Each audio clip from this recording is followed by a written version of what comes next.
आज जिस टॉपिक पे मैं बात करने वाला हूँ, बहुत सारी क्वेरीज आती है मेरे पास कि सर फ्लैट का वास्तु बड़ा, और कंसल्टेंट्स की भी क्वेरीज आती है कि सर फ्लैट के वास्तु में ना हमको बड़ी समस्या आती है। जो वास्तु हम पढ़ते हैं वो 99% वास्तु में जो हमारे को गाइडलाइंस मिलती है उसमें फ्लैट का कहीं कोई जिक्र नहीं है।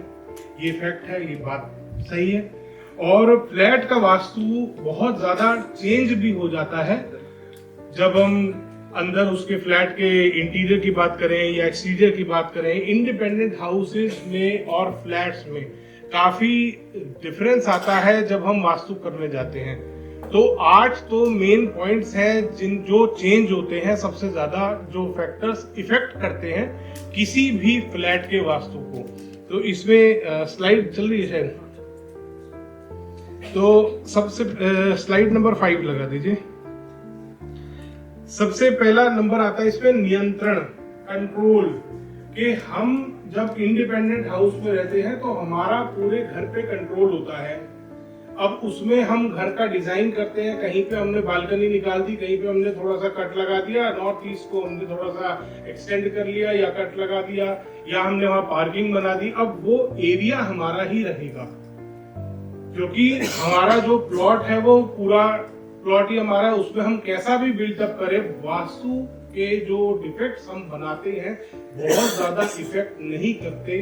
छोटे मोटे एक्सटेंशंस और कट्स हम बिल्टअप एरिया में बना लेते हैं, जो कि फ्लैट के वास्तु में हमें बहुत ज्यादा नुकसान पहुंचाते हैं। यानी कि फ्लैट्स में जो कट्स और एक्सटेंशंस बनती है वो। अब एरिया कंट्रोल की बात आती है कि इंडिपेंडेंट हाउस में पार्किंग भी बनाते हैं, इंडिपेंडेंट हाउस में सेप्टिक टैंक भी बनता है, अंडरग्राउंड वाटर टैंक भी बनता है, बहुत बार लोग बोरवेल भी लगाते हैं, जो कि फ्लैट के वास्तु में सारी चीजें बहुत बदल जाती हैं। फ्लैट के वास्तु में ना तो आप सेप्टिक टैंक का वास्तु कर सकते हैं, ना आप ओवरहेड आपके टैंक आपके हाथ में, ना अंडरग्राउंड वाटर टैंक आपको पता ही नहीं है बिल्डर ने लगाया कहाँ है। तो जब भी हम फ्लैट्स में या अपार्टमेंट से वास्तु करते हैं, एक बार इस चीज पे गौर जरूर करना चाहिए कि अंडरग्राउंड वाटर टैंक सोसाइटी के किस एरिया में आ रहे हैं। पुणे में एक सोसाइटी में विजिट किया था, वहां पे बिल्डर ने ही इनवाइट किया था मुझे। वहां पे क्या समस्या थी, वो बिल्डर के फ्लैट बिक नहीं रहे थे और बार बार सोसाइटी पे कोई ना कोई ऑब्जेक्शन उठ रहे थे। और उनके जो अंडरग्राउंड वाटर टैंक सोसाइटी के बनाए थे, उस आदमी ने, बिल्डर ने साउथ ईस्ट डायरेक्शन में बना रखे थे, जिसकी वजह से बार बार सोसाइटी को लीगल इश्यूज फेस करने पड़ रहे थे और उसका माल बिक नहीं रहा था। तो ये बहुत बड़ा एक चेंज आता है। इसके बाद स्लाइड अगली कर दीजिए। सेकंड, अभी हिमांशु जी भी बात कर रहे थे यहाँ पे ब्रह्म स्थान की। ब्रह्म स्थान हमें फ्लैट और अपार्टमेंट में तो ना के बराबर मिलता है।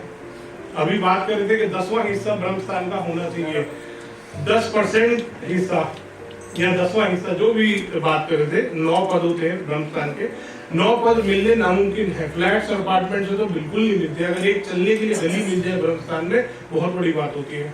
तो ये इस चीज पे आप कंट्रोल नहीं कर सकते, इसीलिए फ्लैट का वास्तु बहुत डिफरेंट तरीके से करना पड़ता है। ब्रह्म स्थान की रेमेडी अभी बता भी रहे थे, ये रेमेडी भी आप फॉलो कर सकते हैं, क्योंकि फ्लैट और अपार्टमेंट में आप चेंजेस भी नहीं कर सकते। कोई ब्रह्म स्थान की दीवार आप हटा नहीं सकते, वहां पे कोई चेंज नहीं कर सकते। वहां हो सकता है पाउडर टॉयलेट आ रहा हो सकता है ब्रह्म स्थान में किसी बिल्डर ने मंदिर लगा दिया हो, जो कि मना किया जाता है ग्रंथों में, और ये काफी ज्यादा नुकसानदायक चीजें होती हैं। तो ब्रह्म स्थान को, घरों के जो इंडिपेंडेंट हाउसेस के ब्रह्म स्थान होते थे, उसको आप खुद कंट्रोल कर पाते थे।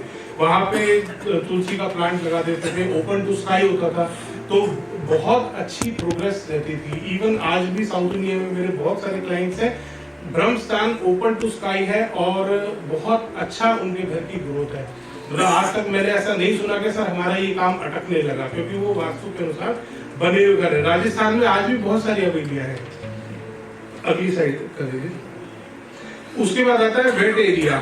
अब फ्लैट्स और अपार्टमेंट में वेट एरिया बहुत निर्धारित होता है। ऊपर वाले का भी वेट एरिया वहीं आ रहा है, आपका भी वहीं आ रहा है, सारी सीवेज लाइन भी वहीं से जा रही है।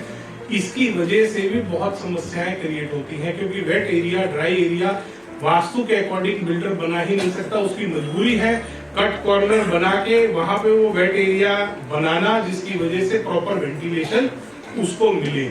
यहीं पे फर्क आ जाता है। इंडिपेंडेंट हाउस में आप इस चीज को कंट्रोल कर पाते हैं। अगला पॉइंट आता है, अगला कर दीजिएगा, स्टेगिंग इफेक्ट।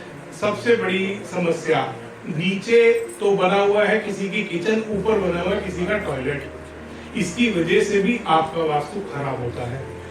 बहुत सारी सोसाइटीज में आमतौर पे ऊपर जो पेंट हाउस बनते हैं, पेंट हाउस में क्या होता है, 2-3 फ्लैटों को मिला के एक बड़ा घर बना देता है बिल्डर, और उसमें क्या हो रहा होता है, नीचे तो किसी की गैस आ रही है, किचन आ रही है, बन रही है, ऊपर बेडरूम बन रहा है, या किसी का ऊपर टॉयलेट बना दिया। ये बहुत बड़ी समस्या होती है फ्लैटों में। तो हम जब भी कोई नया फ्लैट देखते हैं या कोई भी पेंट हाउस देख रहे हैं, फ्लैट देख रहे हैं, उसके हमारे को ध्यान करना चाहिए कि उसके नीचे क्या आ रहा है, उसके ऊपर क्या आ रहा है।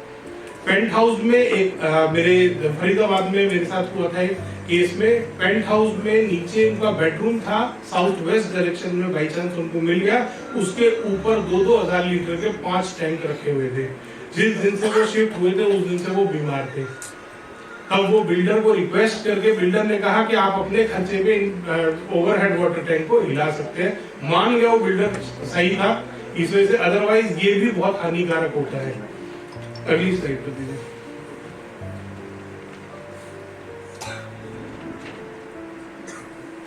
इसके बाद आता है प्रवेश का जो द्वार है। अब इंडिपेंडेंट हाउसेज और फ्लैट्स में ये भी एक बहुत बड़ा डिफरेंस होता है कि आप इस चीज को कंट्रोल नहीं कर सकते।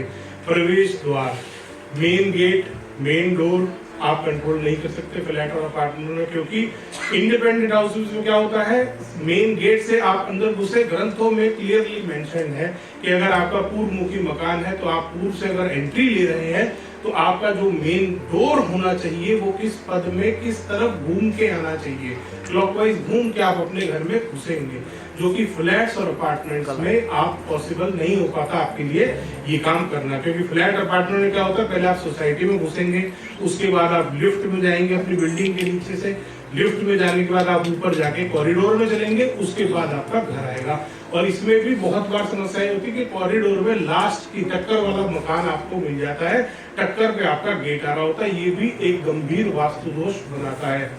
अगली स्लाइड करती है। रोशनी और हवा की समस्या है, फ्लैट अपार्टमेंट में बहुत ज्यादा मिलता है कि बिल्डर ने नॉर्थ और ईस्ट फेसिंग फ्लैट ले लेते हैं, बहुत खुश होकर कि नॉर्थ फेसिंग है, ईस्ट में हमारा मेन डोर आ रहा है, बाद में पता लगता है साउथ और वेस्ट में बालकनी है। फिर आप वास्तु वाले को बुलाते हैं, वो आता है, आके कहता है जी आपने तो गलत मकान ले लिया, कि आपकी सारी बालकनी, आपके घर की जितनी ओपनिंग्स हैं वो सारी दक्षिण और पश्चिम में है, आपने ये क्या कर दिया। और अगर फ्लैट लेने से पहले वास्तु वाले को आप बुला लोगे तो वो आके बोलेगा जी दक्षिण और पश्चिम की मकान मत लेना, बड़े नुकसानदायक होते हैं। यहाँ पे भी फ्लैट और अपार्टमेंट डिफरेंट तरीके से रिएक्ट करते हैं। फ्लैट अपार्टमेंट में आपको देखना पड़ता है आपको ओपनिंग्स कहाँ मिल रही हैं। साउथ और वेस्ट का अगर आपको मेन डोर मिल रहा है, इट मींस आप मान के चलिए आपको उत्तर और पूर्व में खूब बड़ी बड़ी बालकनी और ओपनिंग्स मिलने वाली है, जो कि आपकी हेल्थ को बहुत बेनिफिट दे सकता है। तो ये भी एक बहुत बड़ा डिफरेंस आता है फ्लैट और अपार्टमेंट और इंडिपेंडेंट हाउसेस में। अगला स्लाइड कर दीजिए। स्ट्रक्चरल चेंजेस फ्लैट और अपार्टमेंट में बहुत मिनिमम कर सकते हैं। वास्तु मैक्रो टू माइक्रो की हम बात करते हैं कि मैक्रो टू माइक्रो चलता है। पहले हम पूरे प्लॉट का वास्तु करते हैं, फिर हम उसके ऊपर जो भूखंड बना रहे हैं उसका वास्तु करते हैं। अब फ्लैट अपार्टमेंट में एक बॉक्स आपको दे दिया जी, ये आपका खिलौना है, इससे आपको खेलना है। अब उसके अंदर आप बहुत ज्यादा चेंजेस नहीं कर सकते। फ्लैट और अपार्टमेंट में पॉसिबिलिटी ना के बराबर होती है जो चेंजेस की होती है। तो आप इंटीरियर में चेंजेस करके अपने लाभ के लिए उसको बदलाव कर सकते हैं इंटीरियर का। सिर्फ कॉमन एरिया का भी बहुत बड़ा वास्तु दोष बनता है। अभी जैसे मैंने कॉरिडोर का एग्जांपल दिया था आपको कि कॉमन एरिया, अब किसी का मकान का गेट आ रहा है लिफ्ट के बिल्कुल साथ में, वो भी उसको इफेक्ट करेगा। किसी के मकान का गेट आ रहा है जिसके घर के बाहर वो डस्टबिन रखे होते हैं 3-4 तरीके के आजकल सोसाइटीज में, तो वो एक आदमी होता है, उसके गेट के बिल्कुल साइड में उसके डस्टबिन आ रहे होते हैं, पूरी जो फ्लोर वाले हैं सब वहां पे कचरा डाल रहे होते हैं। ये भी एक काफी नुकसानदायक चीज होती है। कॉरिडोर वाला मैंने अभी आपको बताया था, ये भी इन सब चीजों का भी आपको ध्यान करना है कि आपका टक्कर पे घर ना हो। फ्लैट अपार्टमेंट की बात कर रहा हूँ, किसी लिफ्ट की एंट्रेंस एग्जिट के साथ ना हो। स्टेयरकेस अगर आपके घर के आसपास आ रही है फ्लैट या अपार्टमेंट में, वो उत्तर और पूर्व की तरफ ना हो, इसका भी ध्यान करना है। अब इसके बाद बात करते हैं रेमेडीज की, कि आमतौर पे जो सबसे ज्यादा क्वेश्चन आते हैं, मैं नोट करता रहता हूँ कि क्या रेमेडी लोग ज्यादा मतलब समस्या आ रही है। ईशान कोण का टॉयलेट सबसे बड़ी समस्या आजकल वास्तु वालों ने बना दी कि अगर ईशान कोण में टॉयलेट आ गया तो कैंसर से ही मरोगे। ऐसा नहीं होता। अभी ज्योतिष की भी बात हो रही थी, कुंडली की भी बात हो रही थी, कोई भी एक छोटा वास्तु दोष, और ये बहुत बड़ा वास्तु दोष नहीं है, क्योंकि ईशान कोण में पानी ठीक है, टॉयलेट सीट की दिक्कत है, उसका आप बड़े आराम से उपाय कर सकते हैं। यहाँ पे मैंने काफी सारे उपाय बताए हैं कि टॉयलेट को ड्राई रख सकते हैं, उसको एयरी रखना है, आपको साफ रखना है, हवा उसमें वेंटिलेशन, प्रॉपर वेंटिलेशन होना चाहिए, प्रॉपर लाइट होनी चाहिए टॉयलेट में। इसके अलावा बहुत सारे तरीके के क्रिस्टल, वास्तु में रत्नाध्याय एक अलग से पूरा अध्याय है रत्नों का, जिसमें विश्लेषण है, रत्नों के बारे में बताया गया है कि वास्तु में ऊर्जा को बढ़ाने के लिए आप रत्नों का इस्तेमाल कर सकते हैं। इसमें दिशा अनुसार रत्न बताए गए हैं, इसमें वैसे जो कुंडली के अनुसार भी हैं वो भी रत्न बताए गए हैं। तो इसमें रत्न बहुत महंगे पड़ते हैं, तो इसीलिए हम उसका सब्स्टिट्यूट यूज करते हैं क्रिस्टल्स। तो अगर ईशान कोण में आपका टॉयलेट आ रहा है तो उसमें आप एक्वामरीन क्रिस्टल का यूज कर सकते हैं। लगभग 400 से 500 ग्राम अगर एक्वामरीन आप अपने ईशान कोण के टॉयलेट में रखते हैं, अगर आ रहा है तो वो भी काफी हेल्प करेगा आपकी नेगेटिविटी को खत्म करने के लिए। दूसरा सबसे गंभीर वास्तु दोष आता है नॉर्थ ईस्ट की किचन।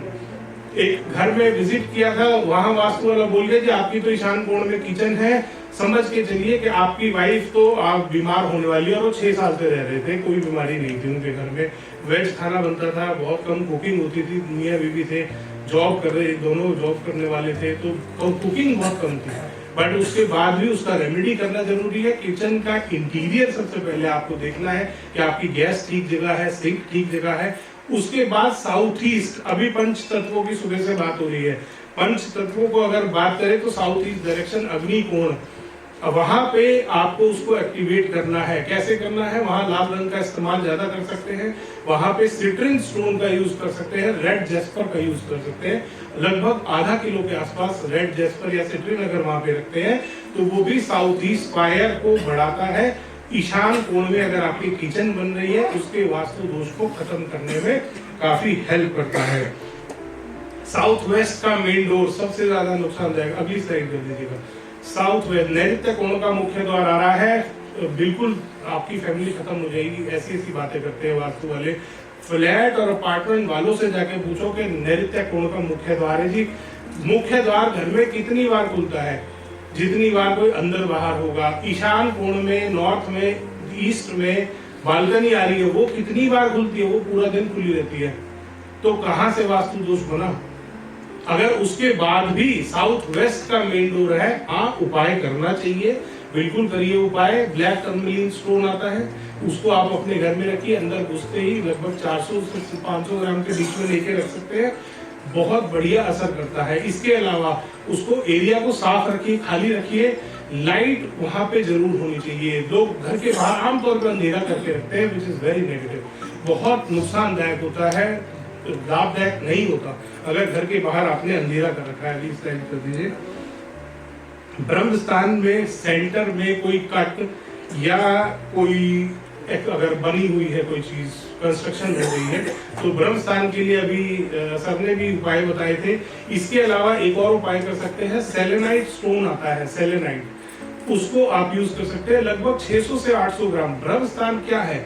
ब्रह्म स्थान जो घर का सेंटर पॉइंट है, विश्वकर्मा प्रकाश अगर किसी ने पढ़ी है तो उसको पता होगा, सेंटर पॉइंट है, हमेशा खाली होना चाहिए। क्यों? क्योंकि सारी ऊर्जा जो उत्तर और पूर्व से आपके घर में आ रही है, कहते हैं ना उत्तर और पूर्व खाली होना चाहिए, वहां से सुबह सुबह आपका उसको हटा दो, अपने कर्टेन्स हटा दो, ओपन कर दो, ताकि पॉजिटिविटी आए। क्या पॉजिटिविटी आ रही है? सनलाइट आ रही है, अच्छी सनरेज आ रही है, जो भी ऊर्जा उत्तर और पूर्व दिशा से आपके घर में आ रही है वो पूरे घर में ले जाने का काम करता है ब्रह्म स्थान। ब्रह्म स्थान एक चैनल है जो आपके पूरे घर को सारी एनर्जीज प्रोवाइड कर रहा है। यही अभी सर भी बता रहे थे। तो ब्रह्म स्थान में अगर कोई भी वास्तु दोष होगा तो समझ लीजिए घर में एनर्जी फ्लो खत्म है, घर में नेगेटिविटी आनी पक्की है। उसी एनर्जी फ्लो को आप वहां पर रिक्रिएट कर सकते हैं सेलेनाइट स्टोन का इस्तेमाल करके। इसके बाद आता है नॉर्थ ईस्ट बंद। आमतौर पर हमने फ्लैट्स और अपार्टमेंट में देखा है लोग ईशान कोण का टॉयलेट है उसको डर के मारे बंद कर देते हैं, वहां पे स्टोर बना देते हैं। ये और भी बड़ा वास्तु दोष बनाता है। ईशान कोण से जो भी आपको ऊर्जा मिलनी है, फायदा मिलना है, उसको बंद कभी ना करें, उसको ओपन रखिए ताकि वहां प्रॉपर वेंटिलेशन हो और जो भी पॉजिटिविटी आपको ईशान कोण से मिलनी है वो आपको मिलती रहे। इसके बाद स्लाइड तो खत्म हो गई है। एक अभी यहाँ पर आए हुए हैं सर हमारे, उन्होंने एक क्वेरी करी थी कि साउथ वेस्ट का टॉयलेट आ रहा है मेरा, साउथ वेस्ट में नैऋत्य कोण में टॉयलेट है, बड़ा नुकसानदायक होता है टॉयलेट, स्टेबिलिटी को खत्म करता है ओनर की। इसके लिए आप रेमेडी कर सकते हैं, टाइगर आई का स्टोन आता है, टाइगर आई, सेलेनाइट और टाइगर आई दोनों रखने हैं आपको लगभग 400-400 ग्राम अपने टॉयलेट के अंदर। इससे आपको बहुत लाभ मिलेगा और इस वास्तु दोष से छुटकारा मिलेगा। धन्यवाद दोस्तों। नॉर्थ में दरवाजा, साउथ में दरवाजा कैसे पहचानने का? मैं दरवाजा खोलता हूँ उत्तर साउथ में, फेसिंग घर में बात करते हैं फेसिंग। ये घर का फेसिंग क्या है, घर का मुख कहाँ है, आपका घर कहाँ देख रहा है, मतलब आप घर में जब खड़े होंगे तब आपको बाहर देखना है, वो आपका फेसिंग है। इसीलिए कहते हैं घर का मुख किधर है, फेसिंग क्या है आपके घर का, घर किस तरफ मुंह करके बैठा है। अगर मैं दरवाजा खोल के बाहर देखता हूँ नॉर्थ है, हाँ तो आपका घर उत्तर मुखी हुआ।